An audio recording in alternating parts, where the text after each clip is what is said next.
और शुरुआत करेंगे महाराष्ट्र की सबसे अहम खबर के साथ। महाराष्ट्र में कई मुकामात पर इनकम टैक्स की छापेमारी जारी है। महाराष्ट्र के नायब वज़ीर आला अजीत पवार से मुंसलिक कंपनियों पर भी इनकम टैक्स महकमे ने छापेमारी की है। अजीत पवार ने भी इस बात की तस्दीक की है। उनके मुताबिक उनकी बहनों के घरों पर भी इनकम टैक्स महकमे ने छापेमारी की है। इस मौके पर उन्होंने कहा कि इनकम टैक्स किसी भी मुकाम पर छापेमारी करने के लिए आज़ाद है, लेकिन अगर ये सियासी चाल है तो वो इस निचले दर्जे की सियासत को समझने से ही कासिर हैं। माझ्याशी संबंधित असणाऱ्या कंपन्यांच्यावर धाड टाकली त्याबद्दल मला काही म्हणायचं नाही, कारण मी पण एक नागरिक आहे।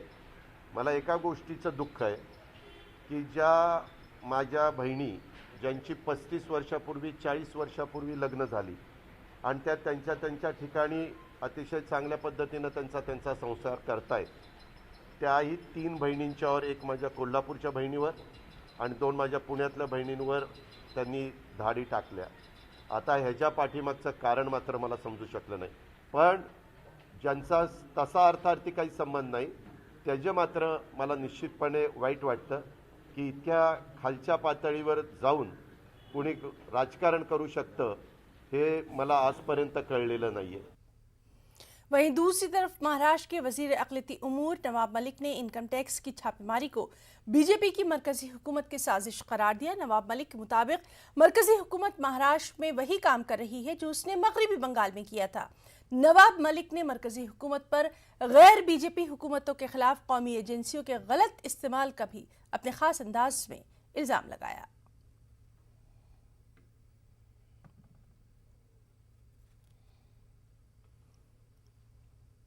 क्रूज ड्रग्स केस बीजेपी की साजिश है। एनसीपी लीडर नवाब मलिक के जरिए इन इल्जामात के बाद रियासत की सियासत है कि गर्मा गई है। बयानात का सिलसिला भी लगातार जारी ही है। देवेंद्र फडणवीस ने नवाब मलिक की नीयत पर सवाल उठा दिए हैं, वहीं एनसीबी ने तमाम इल्जामात को सिरे से ही खारिज कर दिया है। पेश है ये खास रिपोर्ट।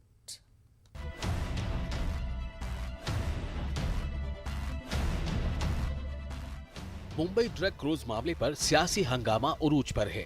महाराष्ट्र के वजीर अक़लियती उमूर व एनसीपी लीडर नवाब मलिक ने मुंबई क्रूज रेव पार्टी से मुताल्लिक बीजेपी और एनसीपी पर संगीन इल्जामात आयद किए हैं। उन्होंने क्रूज ड्रग्स केस को बीजेपी की मंसूबाबंद साजिश करार दिया है। हमारा सीधा आरोप है कि पिछले 1 साल से भारतीय जनता पार्टी महाराष्ट्र को, महाराष्ट्र की सरकार को, मुंबई की फिल्म इंडस्ट्री को, बॉलीवुड को बदनाम करने के लिए फर्जीवाड़ा रच रही है और पूरा 3 तारीख का ड्रामा ये फर्जी है। प्रेस कॉन्फ्रेंस में महाराष्ट्र हुकूमत के वजीर ने बीजेपी कारकुन मनीष भानुशाली और निजी जासूस किरण पी गोसावी की तस्वीरें दिखाईं। वजीर नवाब मलिक ने सवाल किया कि मनीष भानुशाली और केपी गोसावी का एनसीबी यानी नारकोटिक्स कंट्रोल ब्यूरो से क्या रिश्ता है। केपी गोसावी को सेल्फी खींचने की इजाजत किसने दी। महाराष्ट्र हुकूमत में अक़लियती उमूर के वजीर ने दावा किया कि क्रूज परेड के दौरान एनसीबी को किसी तरह का ड्रग्स नहीं मिला और अगर मिला है तो एनसीबी को वीडियो जारी करना चाहिए। मिस्टर गोसावी का जोनल डायरेक्टर से क्या रिश्ता है ये उसको खुलासा करना पड़ेगा। अगर एनसीबी कहती है कि ये एनसीबी का अधिकारी नहीं है तो किस तरह से 2 हाई प्रोफाइल एक्यूज को ये हैंडल कर रहे थे। मनीष भानुशाली ये एनसीबी का अधिकारी नहीं, फिर ये दूसरे हाई प्रोफाइल जो एक्यूज है उसको कैसे हैंडल कर रहा था। सवाल ये है कि ड्रग्स की पार्टी चल रही थी, और अगर चल रही थी तो क्या उसका समर्थन नवाब मलिक करते? वे उसके ऊपर क्यों नहीं बोलते? सारे जब एविडेंस वहां पर ये दिखाई पड़ रहे हैं कि वहां पर ड्रग्स आ रहे थे, ड्रग्स की पार्टी चल रही थी और उसके सारे अरेंजमेंट हो रहे थे, तो ऐसे समय इस प्रकार से बीजेपी का नाम लेना और उसको एक राजनीतिक रंग देना, मुझे ऐसा लगता है कि किसी के इशारे पर नवाब मलिक इसको मोड़ने की कोशिश कर रहे हैं। हालांकि महाराष्ट्र हुकूमत में वजीर के इन इल्जामात को नारकोटिक्स कंट्रोल ब्यूरो ने मुस्तरद कर दिया है। कुछ आरोप जो हमारे ऑर्गेनाइजेशन पे लगाए गए हैं, मैं कहना चाहूँगा कि वो बेसलेस हैं और सभी प्रक्रिया फॉलो करते हुए, सभी रूल्स फॉलो करते हुए हम लोगों ने कार्रवाई की। उधर बीजेपी कारकुन मनीष भानुशाली ने भी महाराष्ट्र हुकूमत में वजीर के इन इल्जामात पर तशवीश का इजहार किया है। मैं पार्टी का कार्यकर्ता हूं और उससे पहले देश का नागरिक हूं। नवाब मलिक साहब ने एकदम गंभीर और गलत आरोप मेरे पे लगाया है। इसमें कोई हमारे बीजेपी पार्टी का लेना देना नहीं है, किसी नेता का लेना देना नहीं है। रियासती वजीर और एनसीपी लीडर के इन इल्जामात से महाराष्ट्र में सियासी घमसान मचा हुआ है। प्रेस कॉन्फ्रेंस के बाद अक़लियती उमूर के वजीर ने इस ज़िम्न में कई वीडियो भी ट्वीट किए और अपने दावों को मुसद्दिक़ा साबित करने की कोशिश की। Bureau report, news 18 Urdu. Mumbai और नवी मुंबई पट्टे में मूसलाधार बारिश शुरू हो गई है। कल भी शाम गरज चमक के साथ मूसलाधार बारिश हुई थी। आज भी बारिश हो रही है। बारिश की वजह से ओवरहेड तार की वजह से पनवेल थाना ट्रांस हार्बर रूट पर मकामी ट्रैफिक मुतासिर रहा। कुर्जित कल्याण और कसारा कल्याण के रास्ते भी कुछ देर के लिए बंद कर दिए गए। वाज़ेह रहे कि महकमा मौसमियात ने सेंट्रल महाराष्ट्र और कोकन के अजला में अगले 4 दिनों तक मूसलाधार बारिश की पेशगोई की है।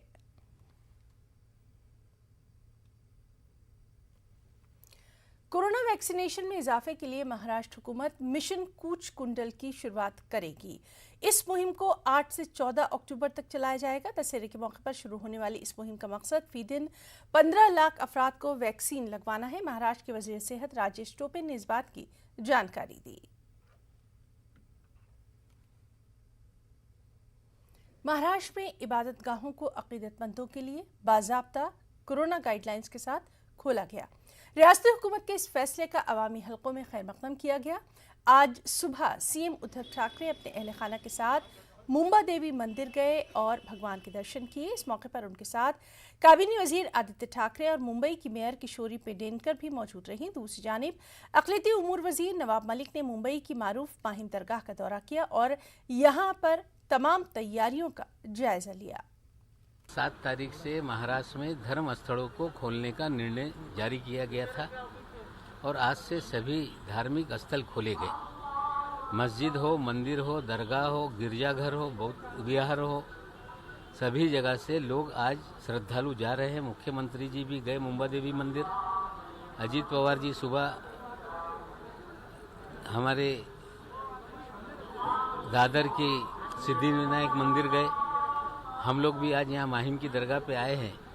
आज से फिर एक शुरुआत हो रही है धर्म स्थलों को खोलने की और लोगों से अपील है कि कोविड प्रोटोकॉल का पालन करें ताकि हम सभी चीज़ें खोल रहे हैं, कोविड भी नियंत्रित रहे, इसका भी ध्यान लोगों को।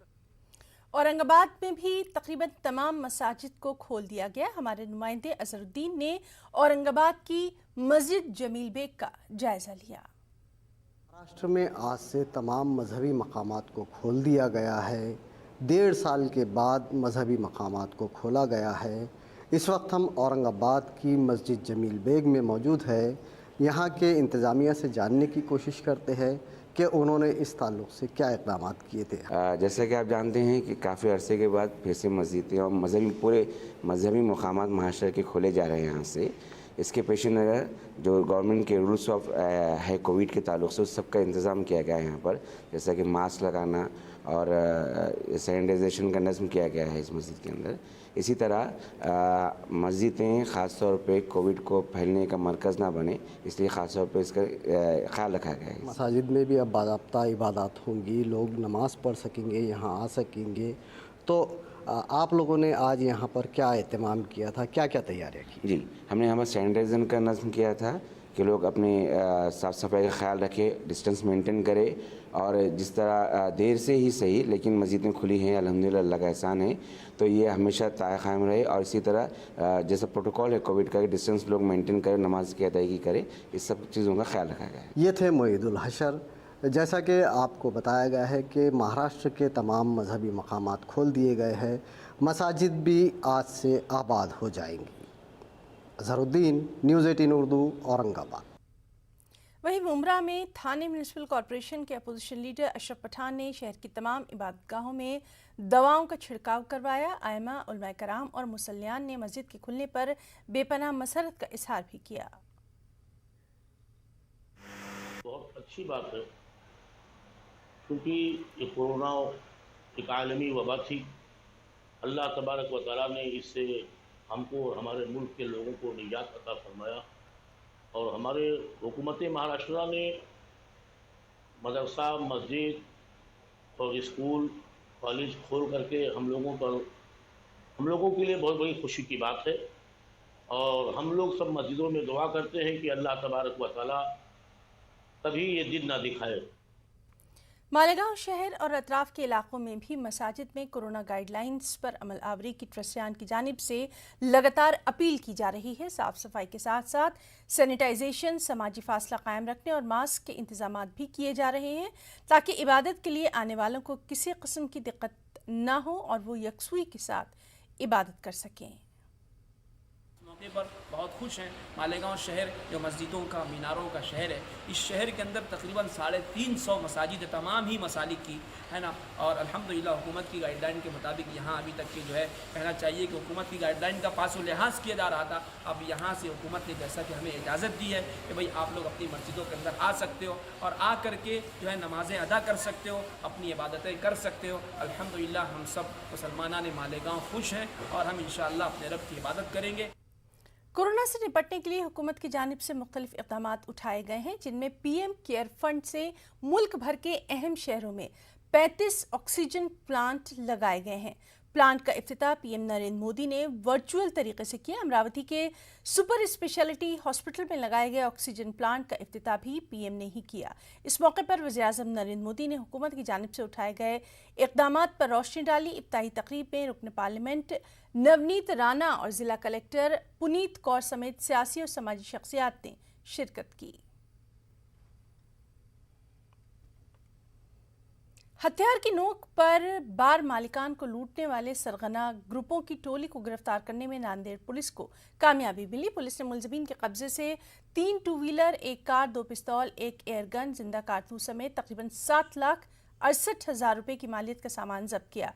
मंगल की रात शिवाजी नगर और ग्रामीण पुलिस स्टेशन हुदूद में ये वारदात पेश आई। लूट की वारदात की तस्वीरें सीसीटीवी में कैद हो गई। सरगना गिरोह के 6 अफराद पिस्तौल की नोक पर 20,000 रुपए छीन कर फरार हो गए थे। इसके बाद बदमाशों ने ग्रामीण पुलिस स्टेशन हुदूद में दुर्गेश बार के मालिक को भी लूट लिया। एक घंटे में 2 मुकामात पर लूट की वारदात को अंजाम दिया गया, जिसकी वजह से पूरे शहर में खौफ देखा गया।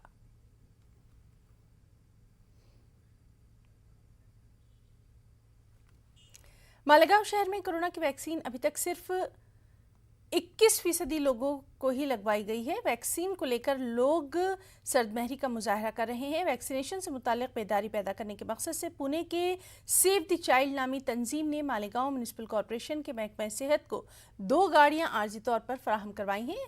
इन गाड़ियों के जरिए ऑडियो क्लिप के जरिए लोगों को वैक्सीनेशन का बेदारी पैगाम दिया जा रहा है। गाड़ी का इफ्तिताह मालेगांव म्यूनिसिपल कॉरपोरेशन के मेयर ताहिरा शेख रशीद के हाथों किया गया। उन्होंने गाड़ी के इफ्तिताह के बाद कहा कि लोग वैक्सीन जरूर लगवाएं, ये महफूज है।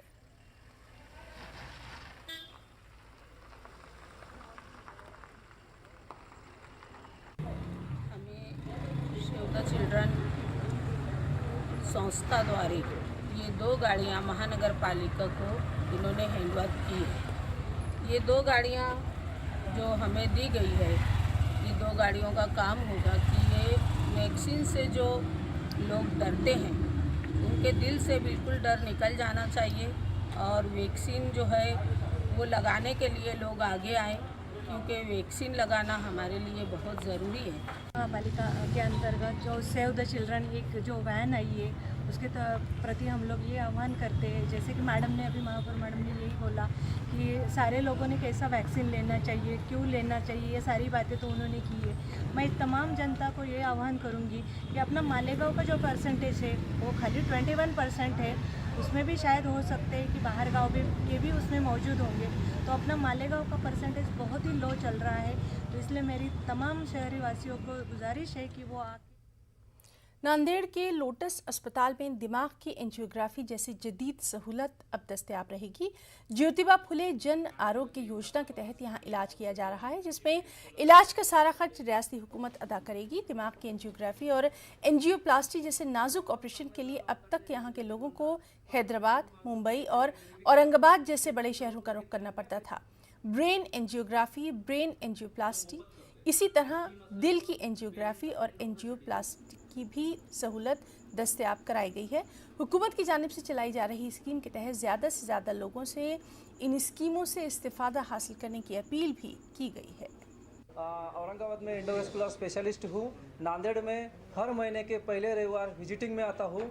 मैं ब्रेन के जो एंजियोप्लास्टी है, पैरालिसिस पेशेंट को एंजियोप्लास्टी, कैरोटिड, इंट्राक्रैनियल, जो भी खून सप्लाई हो जाता है अपने ब्रेन को, दिमाग को, उस जब ब्लॉक होता है हम उसके ऊपर एंजियोप्लास्टी करके ओपन कर देते हैं। और ब्रेन में ब्लीडिंग अगर हो गया, जैसे फुगा से, एनेरिज्म से, हम उसको बिना टाके के दूरबीन द्वारा उसको बंद कर सकते हैं। ब्रेन के सिवा अलग अलग जो रहते हाथ पैर के नस को भी जो ब्लॉकेज रहते हैं हम उसको ओपन कर सकते हैं बिना टाके को। लेजर द्वारा वो ट्रीटमेंट है जो मिनिमल इन्वेजिव सर्जरी एंडोवेस्कुलर बोलते हैं, वो नांदेड़ में अवेलेबल हो गई। वक्त एक ब्रेक का, और ब्रेक के बाद खास बात कर्नाटक की खबर।